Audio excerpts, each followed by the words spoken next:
Hello दोस्तों, मैं हूं गिरीश चौधरी। ग्रो फोन में आप सबका स्वागत है। तो इस वीडियो में हम देखेंगे जो यूज़र्स हैं, जो इनबिल्ट और ऑथेंटिकेटेड यूज़र्स हैं, उसको हम कैसे इंसर्ट करेंगे। मल्टीपल जो यूज़र्स है उसको अलग अलग वे से कैसे हम इंसर्ट कर सकते हैं। अभी तक तो हमने नॉर्मल एक कमांड ही देखा है, that create Python manage.py and create super user, वही एक कमांड देखा है। पर यहाँ पे देखिए सुपर यूज़र के साथ मुझे नॉर्मल यूज़र जो एडमिन नहीं है, सभी तो एडमिन नहीं हो सकते ना, एडमिनिस्ट्रेशन। तो अगर मुझे अलग अलग यूज़र डालने हैं, एडमिन और नॉर्मल यूज़र, तो कैसे हम अलग अलग वे से यूज़र को इंसर्ट कर सकते हैं। सो वो हम देखते हैं कि हर बार तो हम इस तरह से यूज़र्स को क्रिएट यूज़र नहीं कर सकते। सो आइए देखते हैं कि यूज़र को अलग अलग लेवल पे कैसे इंसर्ट करते हैं। तो यहाँ पे देखिए यूज़र का जो टेबल है मैंने ऑलरेडी यूज़ करके रखा है। ऐसा नहीं ओपन हो रहा है तो आप प्लगइन से जो मैंने प्रीवियस वीडियोस में बताए हैं, सो वो आप यूज़ कर सकते हैं। सो यहाँ पे देखिए अब ये जो टेबल है, तो यहाँ पे एक कमांड यहाँ पे देखिए, सबसे पहले तो मुझे ये इंपोर्ट करना है। पिछले वीडियोस में देखा कि अगर आपको default model user model import करना है तो ये पाथ आपको चाहिए, ठीक है। तो इसको मुझे इंपोर्ट करना पड़ेगा, वो यहाँ पे नहीं चलेगा, आपको पाइथन का जो सेल है वो चाहिए। तो ठीक है, इसको मैं हटा देता हूँ, एक और नया मैं मॉडल बना देता हूँ, कमांड सेल बना देता हूँ और वहाँ पे पाइथन शेल क्रिएट करता हूँ। So now just create a python manage.py shell, तो इसी में ये रन होगा, अदरवाइज नॉर्मल लेवल पे ये रन नहीं होगा, ठीक है। सो यहाँ पे ये यूज़र मॉडल में इंपोर्ट करता हूँ, सो ये तो कोई इशू नहीं है। अब देखिए यहाँ पे मैं जैसे मैं रिकॉर्ड नॉर्मल क्रिएट करता हूँ वैसे मैं क्रिएट कर सकता हूँ। यहाँ पे ये इंस्टेंस है यूज़र का, इसका मुझे कोई यूज़ नहीं है, तो आप डायरेक्ट ये इतना भी रन करोगे तो भी चलेगा, तो कोई इशू नहीं है। सो बेसिकली ये सारा भी रन करोगे तो भी कोई इशू नहीं है। सो बेसिकली देखिए, सबसे पहले मैं एक ही यूज़ करके बताता हूँ। तो यहाँ पे डिफ़ॉल्ट जो है ईमेल नहीं लिखोगे तो भी नहीं, पर यहाँ पे देखिए मैंने सिर्फ 3 चीज़ें दी हुई है। अब यहाँ पे देखिए मैंने क्रिएट यूज़र दिया है, क्रिएट सुपर यूज़र नहीं है। अगर मुझे नॉर्मल यूज़र क्रिएट करना है तो मैं इस तरह से दूंगा, अगर मुझे सुपर यूज़र क्रिएट करना है तो इस तरह से दूंगा, ठीक है। अभी हम नॉर्मल यूज़र क्रिएट करते हैं तो आपको पता चलेगा। चलिए अब यहाँ पे मैं पेस्ट कर देता हूँ। देखिए यहाँ पे 3 पैरामीटर मैंने कुछ ये नहीं दिया है कि फील्ड कौन से लेने, ये नहीं दिया है। क्यों? क्योंकि यहाँ पे देखिए जब मैं क्रिएट यूज़र करूँगा सो यहाँ पे डिफ़ॉल्ट जो 3 पैरामीटर है यही देना है, क्योंकि हम जब यूज़र क्रिएट करते हैं तो हमें यही 3 चीज़ पूछता है कि आपका यूज़र नेम क्या है, ईमेल क्या है और पासवर्ड क्या है। तो ये 3 डिफ़ॉल्ट है, तो आप फील्ड को डिफाइन किए बिना भी आप डायरेक्ट वैल्यू पास कर सकते हैं, ठीक है। तो यहाँ पे चलिए ये मैंने लिखा है, अब यहाँ पे एंटर करते हैं तो देखते हैं। तो ये देखिए यहाँ पे यूज़र क्रिएट हो गया, देखिए ये ऑलरेडी। पर यहाँ पे अगर एडमिन के देखते हैं, देखिए इस सुपर, तो ये सुपर यूज़र नहीं है, मतलब कि एडमिन नहीं है, तो हमने नॉर्मल यूज़र बनाया। और बाकी के जो डिफ़ॉल्ट वैल्यू तो हमारी ईमेल आ गया है, प्लस ये स्टाफ का मेंबर भी नहीं है, देखिए यहाँ पे 0 आ गया। अगर आपको स्टाफ का मेंबर देना है तो _staff करके आप ट्रू कर सकते हैं, आप एडमिन मोड पे भी आप जाके ट्रू कर सकते हैं, तो ये आपकी चॉइस है। अभी हम यहाँ पे कुछ नया नहीं कर रहे हैं, तो इसके लिए यहाँ पे यह मैं आपको बता रहा हूँ, ठीक है। अब यहाँ पे देखिए इसको मैं 2 यूज़र एक साथ में बनाता हूँ। चलिए क्रिएट सुपर यूज़र भी साथ में एग्जीक्यूट कर देते हैं। सो ऐसा कुछ नहीं है, आप मल्टीपल भी कर ही सकते हैं, पर आपको हर बार ये स्टेटमेंट बार बार लिखना पड़ेंगे और कुछ नहीं है। देखिए यहाँ पे 3 यूज़र एक साथ बन गए और एक सुपर यूज़र भी मैंने बनाया है। देखिए लास्ट में सुपर यूज़र है तो यहाँ पे स्टाफ के साथ आ गया होगा। यहाँ पे बाय डिफ़ॉल्ट ये स्टाफ 0 है, मतलब ये स्टाफ के मेंबर नहीं है, मतलब ये मेरे करंट एम्प्लॉयज़ नहीं है, इसको मैंने बाहर रखा है। मतलब अगर मैं इसको लॉगिन की परमिशन दूंगा तो ये मेरे जो मॉड्यूल्स है उसको एक्सेस नहीं कर पाएगा। सो ये भी एक इशू होंगे। सपोज़ यहाँ पे मैं इसको जस्ट मैं रन करता हूँ, ट्राई करते हैं हम इसको, आपको पता चलेगा। तो मैं रन कर देता हूँ। सो रन करने वक्त के बाद हम इसी नॉर्मल यूज़र से हम उसको एक्सेस करते हैं। चलिए जैसे मैंने यहाँ पे रन किया और यहाँ पे मैं लिख देता हूँ एडमिन, ठीक है। सो एडमिन लिखता हूँ और सुपर यूज़र से नहीं, मैं नॉर्मल यूज़र से इसको एक्सेस करता हूँ। चलिए सो यहाँ पे देखते हैं, मैं यूज़र 1 और पासवर्ड तो सबके सेम ही है, तो वही मैं यूज़ करता हूँ, यूज़र 1 एंड पासवर्ड। तो जैसे मैं एडमिन से लॉगिन करता हूँ तो मुझे कई सारे ऑप्शंस, टेबल क्रिएशंस, ये सारी चीज़ें मुझे मिलती है। पर यहाँ पे देखिए enter a correct user name and password staff account. देखिए अगर मैं स्टाफ का होऊंगा तभी ये मुझे लॉगिन करने की परमिशन देगा, अदरवाइज नहीं। सो ये एक सिक्योरिटी फीचर्स भी यहाँ पे इन्होंने इम्प्लीमेंट किया है, ठीक है। इसको आगे और भी डिटेल में हम मैनेजमेंट में जानेंगे। अब यहाँ पे देखिए दूसरा, अगर आपको और भी पैरामीटर पास करने हैं तो इस तरह से भी पास कर सकते हैं। ये टेबल के ही पैरामीटर्स हैं। देखिए यहाँ पे आप टेबल के फील्ड देख सकते हैं, पासवर्ड, लास्ट लॉगिन, इस यूज़र नेम, लास्ट में आपका फर्स्ट नेम भी होगा, ठीक है। कॉलम नेम प्रॉपर अरेंज नहीं है पर फिर भी है, तो ये अब जैसे स्टाफ नेम है, ये स्टाफ है, मुझे 1 करना है तो मैं 1 कर देता हूँ। चलिए इसमें यहाँ पे मैं इसको 1 कर देता हूँ। सो इस स्टाफ मतलब ये स्टाफ का ही मेंबर है, तो ऐसा मैं मानता हूँ। सो इज़ अंडरस्कोर स्टाफ, आपको फील्ड का नाम प्रॉपर लिखना है, ध्यान में रखना है आपको, जैसा फील्ड का नाम है वैसा ही लिखना है, और आपको वैल्यू प्रॉपर देनी है कि भाई ये स्टाफ का ही मेंबर है इस हिसाब से। अब यहाँ पे मैं क्या कर रहा हूँ, क्रिएट, इस तरह से भी आपको यूज़ करना है। अब देखिए यहाँ पे मैंने सिर्फ क्रिएट लिखा है, ना ही क्रिएट अंडरस्कोर यूज़र लिखा है, ना ही क्रिएट अंडरस्कोर सुपर यूज़र लिखा है। तो देखते हैं अब ये क्या करता है। चलिए इसको मैं ऐसे ही रन करता हूँ। सो जस्ट यहाँ पे वापस शेल मोड पे हम जाते हैं और इसको मैं पेस्ट करता हूँ। सो अभी ये सुपर यूज़र बनाएगा, सिर्फ नॉर्मल अगर हम यूज़र लिखते हैं तो देखिए अब यहाँ पे जब आप देखोगे तो एंटर, तो ये देखिए हमारा यहाँ पे ये भी क्रिएट हो गया, पासवर्ड जो भी है, लास्ट नेम है, ये भी आ गया। पर अब यहाँ पे कैसा है, ये देखिए ये सुपर यूज़र नहीं है, ये नॉर्मल है, पर यहाँ पे स्टाफ मेंबर ये है क्योंकि ये स्टाफ का है। चलो इसके थ्रू हम लॉगिन करके देखते हैं क्या होता है। सो यहाँ पे देखिए सबसे पहले तो अभी यहाँ पे एक इशू ये भी है कि जैसे मैंने इस तरह से पासवर्ड दिया तो ये देखिए इनक्रिप्टेड फॉर्म में नहीं आया, नॉर्मल आ गया। तो एक रिस्क है कि अगर आप इस तरह से यूज़र क्रिएट करते हो तो आपका पासवर्ड जो क्या बोलते हैं इसको, इनक्रिप्ट नहीं होगा, कोई भी आसानी से आपका पासवर्ड देख पाएगा। तो ये एक प्रॉब्लम यहाँ पे रहेगी अगर इस मेथड से यूज़ करते हो तो। पर ठीक है, अभी तो ये टेस्टिंग मोड है, तो यहाँ पे स्टाफ 1 है, तो चलिए स्टाफ 1 से जो ये स्टाफ ट्रू है, ये स्टाफ का ही मेंबर है, तो इसके थ्रू हम लॉगिन करते हैं, देखते हैं हमें क्या एक्सेस है।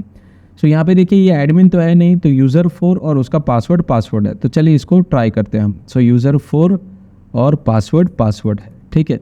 सो एडमिन को जितने राइट्स मिले हैं वो सारे राइट्स इसको नहीं मिले होंगे। अब यहाँ पे भी हमने फिर से इसको रन करना पड़ेगा मे बी। सो यहाँ पे हम इसको एग्जिट करते हैं और इसको वापस रन सर्वर करते हैं, उसकी वजह से शायद नहीं हो रहा होगा।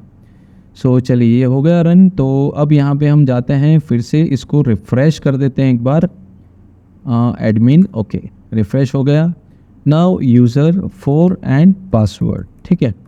सो अब ट्राई करते, देखिए अभी भी यहाँ पे नहीं हो रहा है because it is not a staff account, it's user name password for a staff account, मतलब ये चीज़ स्टाफ अकाउंट के लिए नहीं है, ठीक है। And incorrect user for a staff account, not the both field में बी केस सेंसिटिव, ठीक है। तो बेसिकली स्टाफ के लिए अभी भी यहाँ पे अलाउड नहीं है, ठीक है। आगे हम देखेंगे इसको कैसे करेंगे, क्या होता है, इसके और भी वेरिएशंस हैं, तो इसमें और भी देखेंगे। देखिए बाकी और सारी डिटेल्स हैं, प्रॉपर ये होगी, ये कोई इशू नहीं है। सो अभी भी एक बार यहाँ पे हम ऐड करके देखते हैं यूज़र 4 एंड पासवर्ड, एक बार फिर से ट्राई करते हैं। नहीं हुआ तो कोई बात नहीं, आगे आएगा आपको डिटेल में, अभी तो सिर्फ हम यूज़र क्रिएशन देख रहे हैं। सो चलिए कुछ नहीं है, जाने दीजिए। अब यहाँ पे एक और मेथड हम देखते हैं। यहाँ पे देखिए मल्टीपल यूज़र्स मुझे एक साथ डालने हैं, तो यहाँ पे मुझे कॉलम नेम है वो लिखनी पड़ेगी और यूज़र का नाम, पासवर्ड और यूज़र का नाम। ईमेल कंपलसरी नहीं है, ये आपको पता है, पर यहाँ पे भी देखिए इस तरह से आप क्रिएट सुपर यूज़र भी कर सकते हैं और नॉर्मल यूज़र भी कर सकते हैं, ये आपकी चॉइस है। पर यहाँ पे हम मल्टीपल यूज़र एक साथ क्रिएट कर रहे हैं, तो यहाँ पे मैंने लूप लिखा है कि for data in user data, तो एक डेटा आएगा और एग्जीक्यूट होगा, दूसरा आएगा एग्जीक्यूट होगा और तीसरा आएगा एग्जीक्यूट होगा, कुछ इस तरह से काम करेगा। तो चलिए अगर मैं सिर्फ ये लिस्ट यहाँ पे लिख देता हूँ तो उससे कुछ नहीं होने वाला है, ये तो सिर्फ नॉर्मल है, ये सिर्फ लिस्ट स्टोर रहेगा मेमोरी में और कुछ नहीं है। तो देखिए यहाँ से कुछ नहीं होगा, इसको जब हम कॉल करेंगे, यूज़ करेंगे, तब इसका यूसेज है, ठीक है।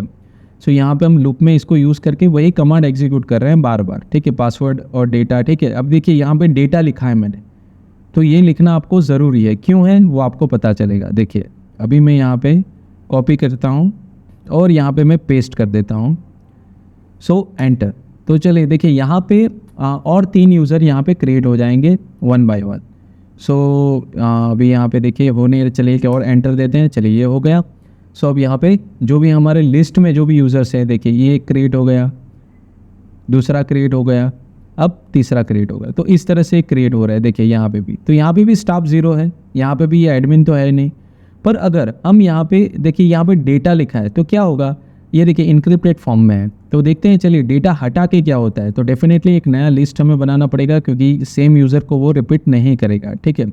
सो यहाँ पे एक लिस्ट बना देते हैं और यहाँ पे लिखते हैं add multiple users without data, ठीक है।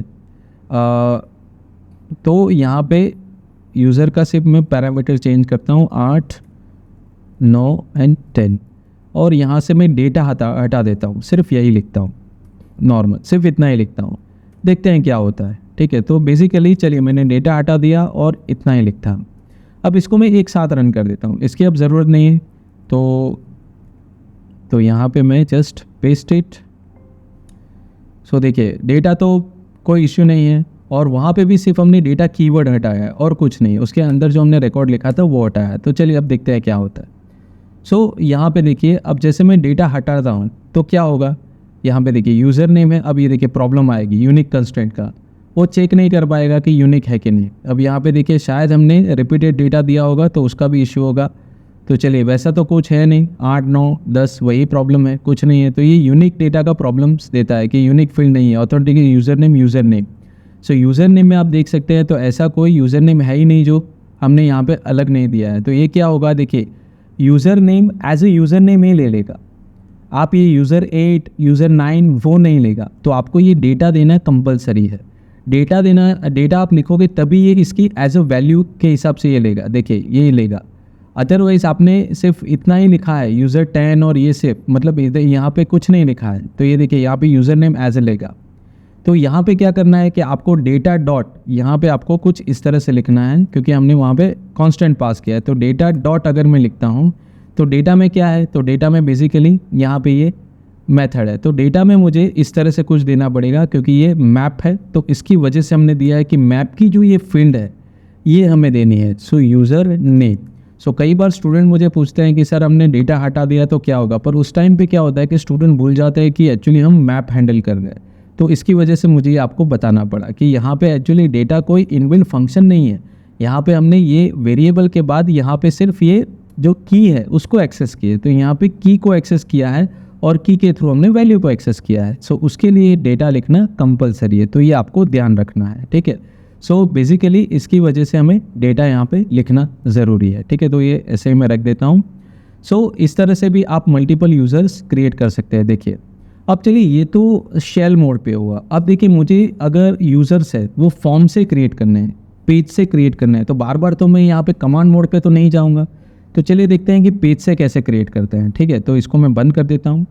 तो सबसे पहले डेफिनेटली मुझे व्यू बनाना पड़ेगा, तो यहाँ पे एक व्यू मैं बनाता हूँ यूज़र क्रिएट करने के लिए, ठीक है, और वो भी पेज से।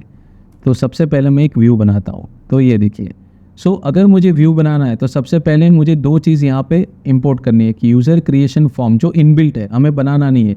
अगर हम एम्प्लॉय रजिस्ट्रेशन है, कस्टमर रजिस्ट्रेशन ऐसा कुछ बनाएंगे तो वो हमारा मैनुअल डेफिनेशन होगा, पर इसमें ये इनबिल्ट है तो हमें इसको ही अभी देखना है, ठीक है। तो चलिए तो सबसे पहले इसको कॉल कहाँ से करना है, तो auth.forms import user creation form. अगर आप इसमें जाओगे तो और भी बहुत सी चीज़ें आएगी, तब तक हम देखेंगे। सो यूज़र क्रिएशन फॉर्म हमें इंपोर्ट करना है, प्लस यहाँ पे शॉर्टकट्स में से रेंडर और रिडायरेक्ट कॉल करना है। तो चलिए इसको हम सबसे पहले इंपोर्ट कर देते हैं हमारे व्यूज़ में। तो चलिए इसको पहले हम फॉर्म के लिए इंपोर्ट करते हैं। ये देखिए दोनों चीज़ें इंपोर्ट की, अभी तक हमने यूज़ नहीं किए है रिडायरेक्ट और वो, तो वो हम बाद में देखते हैं।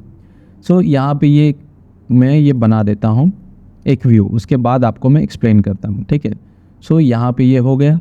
सो ये देखिए यहाँ पे रेंडर भी वहाँ पे हमने इंपोर्ट कर दिया है, ये देखिए रेंडर भी है, पर रेंडर यहाँ पे ऑलरेडी था। तो ये देखिए शॉर्टकट का ही पार्ट है, तो यहाँ पे ही आप रिडायरेक्ट भी कॉल कर सकते हैं। तो इसकी ज़रूरत नहीं है हमें इंपोर्ट करने के लिए, ठीक है।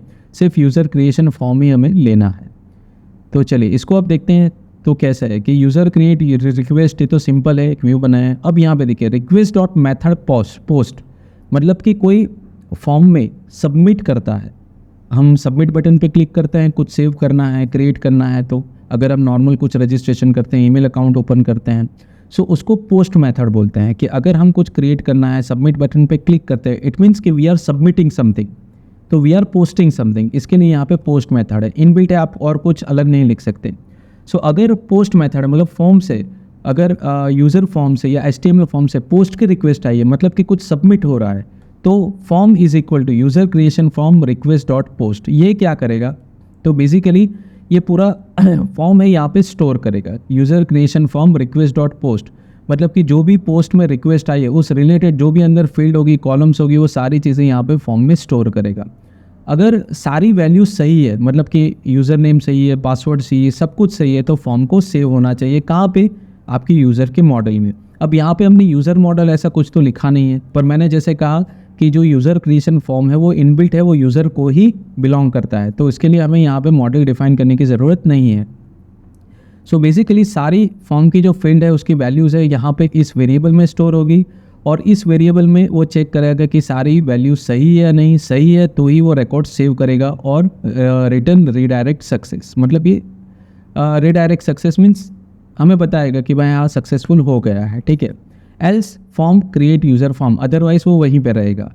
और यहाँ पे देखिए रिटर्न रेंडर, और यहाँ पे ये आपको रेंडर करना है, ये पेज शो करना है, और पेज में एक वेरिएबल मैंने लिया है फॉर्म, और यहाँ पे आपको ये फॉर्म पास करना है, ठीक है, चाहे वो सक्सेसफुल हो तो भी, ना हो तो भी। सो चलिए पहले HTML टेम्पलेट एक बना देते हैं इसके लिए। सो यहाँ पे देखिए HTML कोड का मैंने ये बनाया हुआ है, तो यहाँ पे देखिए एक टेम्पलेट बना देते हैं, that is knew that create underscore user dot HTML, ठीक है, ये हमने बना दिया और कोड मैंने लिखा है, जस्ट आपको एक्सप्लेन कर देता हूँ। तो ये देखिए यहाँ पे कुछ लिखा है, तो यहाँ पे देखिए एक वेरिएबल मैंने लिया है फॉर्म। तो ये जैसे मैंने कहा था कि अगर वेरिएबल लेते हो और आपको व्यू से पास करना है तो आपको इस तरह से पास कर सकते हैं, ये ऑलरेडी हमने देखा हुआ है। तो फॉर्म में मैंने क्या पास किया है, ये पूरा फॉर्म पास किया हुआ है, चाहे वो वैलिड हो या इनवैलिड हो, ठीक है। अब यहाँ पे देखिए इसके ऊपर मैंने कुछ लिखा है CSRF टोकन। अब कैसा है देखिए, ये देखिए इनबिल्ट है, कोई इशू नहीं है, देखिए CSRF टोकन। अब ये क्या है कि ये एक वैलिडेशन है। क्या वैलिडेशन है कि अगर आपका फॉर्म आपकी वेबसाइट पर है तो ऐसा भी हो सकता है कि कुछ हैकर्स हैं जो उसकी वेबसाइट से डेटा आपके फॉर्म को कॉल करें। डेटा उसकी वेबसाइट से आ रहा है पर आपके फॉर्म के थ्रू सबमिट हो रहा है। सो अगर आप ऐसा चाहते हो कि आपका फॉर्म आपकी ही वेबसाइट से यूज़ हो, या आपके फॉर्म का यूज़ कोई और वेबसाइट ना कर पाए, या वहाँ से रिक्वेस्ट ये रिसीव ना कर पाए, कि वहाँ से रिक्वेस्ट ये भेज ना पाए दूसरी कोई वेबसाइट या हैकर्स कहीं से भी, और आपका फॉर्म अगर आपको यूज़र क्रिएट करना है, किसी और को यूज़र क्रिएट करना है, तो आपकी ही वेबसाइट्स पे आपके ही URL से ही क्रिएट कर सके, तो ये सिक्योरिटी इम्प्लीमेंट करता है CSRF टोकन। तो ये मेक श्योर करता है कि जो फॉर्म सबमिशन की रिक्वेस्ट है वो आपकी ही वेबसाइट से आई है, आपकी ही URL से आई है। सो अभी हमारा URL क्या है, 127 डॉट वही है। सो वहीं से रिक्वेस्ट आई, किसी और जगह से आएगी तो वही इग्नोर कर देगा, ठीक है, वो उसको रिस्पॉन्स नहीं देगा। नाम form.asp, ये क्या फंक्शन है। सो फॉर्म तो हमने वहाँ से कॉल किया है। सो मतलब कि यहाँ पे ये लिखा है कि यहाँ पे फॉर्म में जो फील्ड है वो फील्ड अपने आप क्रिएट हो जाएगी। कैसे कि ASP मतलब पैराग्राफ, मतलब जो भी फील्ड होगी, जैसे user name, first name, last name, तो ऐसे P टैग में सारे अपने आप क्रिएट हो जाएंगे। जैसे P टैग में यहाँ पे पैराग्राफ आपको पता है, तो यहाँ पे यूज़र नेम आ जाएगा, यहाँ पे यूज़र ID पासवर्ड आ जाएगा, फिर जो भी है, मतलब जितनी भी फील्ड्स है वो ऑटो जनरेट हो जाएगी with P tag. P tag means paragraph tag के साथ आ जाएगी, ठीक है, तो ये आपको ध्यान में रखना है। सो P टैग के साथ हम यहाँ पे यूज़ करते हैं। अब देखिए यहाँ पे और भी है, तो अभी तो यहाँ पे कुछ नहीं है, आएगा तो हम फ्यूचर में देखेंगे। अभी हम P टैग के साथ यूज़ कर रहे हैं, और यहाँ पे एक बटन बनाया है, सबमिट बटन, और कुछ नहीं। HTML पेज आपने ऑलरेडी HTML बोर्ड किया हुआ है। सो बस इतना ही करना है आपको, और कुछ नहीं करना है, क्योंकि ये ऑटोमेटिक फॉर्म अपने फील्ड के हिसाब से जनरेट कर देगा विथ पैराग्राफ टैग, ठीक है। सो डेफिनेटली इतना हो गया। तो URL सेट करना है, URL के बगैर तो कुछ भी नहीं होगा। तो यहाँ पे पाथ में यहाँ पे बना देता हूँ।